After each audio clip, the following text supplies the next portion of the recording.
So I'm going to switch my Q&A thing to Thursday because that's a dead day for me, and I don't really like doing it on Monday, um, being as I kind of stole the question of the week idea from Ghost Critic, and he does his on Monday, so I guess I'm going to start doing mine on Thursday. And anyway,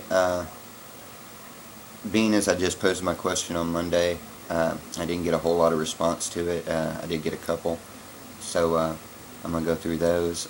My question this week is, of superheroes that have got their series canceled, who would you like to see have another series? Like, I would love to see Frankenstein get another series. I really liked the Frankenstein series, and it just kind of went away. Um, I would really like to see Amethyst, Swords of Sorcery, um, have another series. I really enjoyed that series. Um, but, who with a canceled series would you like to see get another series? My questions were from Drew Carson. How long do I think with all the superhero TV shows and movies before they'll go and it'll just implode on itself? And I really don't know that it will. I think what will probably happen is that due to the success of the TV shows and the movies, you're going to have a whole lot more people that are writers a whole lot more screenwriters for the movies, screenwriters for the TV show come over and start doing comics like they did with Green Arrow. The success of that show, the people that are watching that show want to come over and read the comic, and if the comic's not the same as the TV show, then it kind of puts them off. So I see that as kind of being the progression of the way that things go. I think with the short attention span that everybody has these days, that that comics are a good format for that. That they can get a dose and then move on. They don't really have the patience to sit down and read a novel. So that's what I think about that. Don't see it going away anytime soon.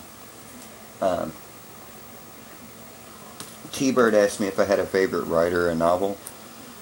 I've got a lot of favorite writers, a lot of favorite novels. The favorite writers are Dean Koontz. I really like the Odd Thomas series, and most anything else that he's ever wrote.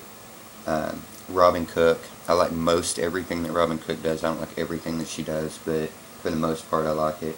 I always really liked Michael Crichton. I really loved Andromeda Strain from when I was growing up. It's one of the first sciencey books that I read. That was good. Invasion of the Body Snatchers I really liked. Stephen King. I love Stephen King. Pretty much everything that he's ever written.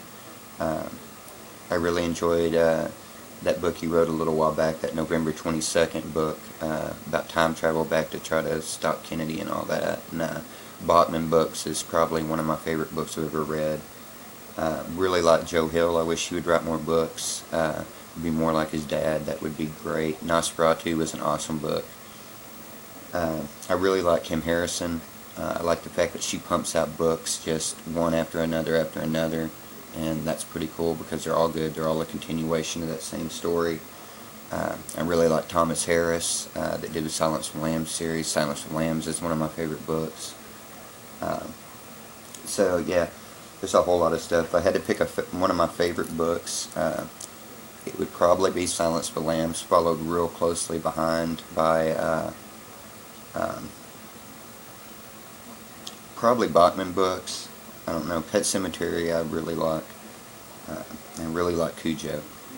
But anyway, and then Mercy's Little Show asked me some of my favorite comic covers of the books I own. Well, I got a problem with this because I file all my books at the end of the year, so the only books that I have are from this year. But some covers that I really like from this year are I really liked this cover on Green Arrow 32, which is done by Andrea Sorrentino, that did the Green Arrow series. I really like this cover. It's real washed out. I'm really getting into that kind of art style. I really like this cover on The Wake by Andrew Robinson. It's real simple. I think that, I mean, I'm really a sucker for yellows and pastel-y type colors, and, you know, women that are holding alien heads. That's always good. I really like most of the covers on this Legendary Steampunk series. They were all pretty good. This one's probably the favorite one that I've got out of that series. I really like the covers on Tula Latte's covers on Supreme Blue Rose. This issue number 4, I really like the cover, and I really like the cover on issue number 1.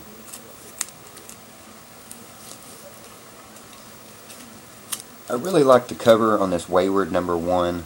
I'm glad I got this cover. Really sweet. I like that backdrop with all of the writing and everything that's going on, and just good showing of the character. And I loved all of these covers from, I wonder where my cover is, number 1. Oh well. These covers from The Wraith by Joe Hill that are done by C.P. Wilson, that also does the art for the comic.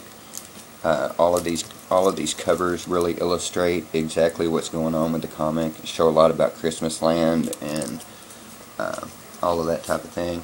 I like how simple that this rabbit with a hat is.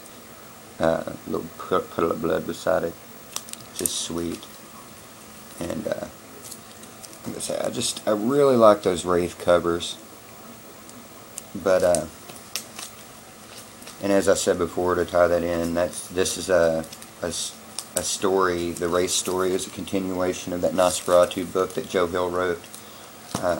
You know, Joe Hill that did Lock and Key and everything, and I love Lock and Key.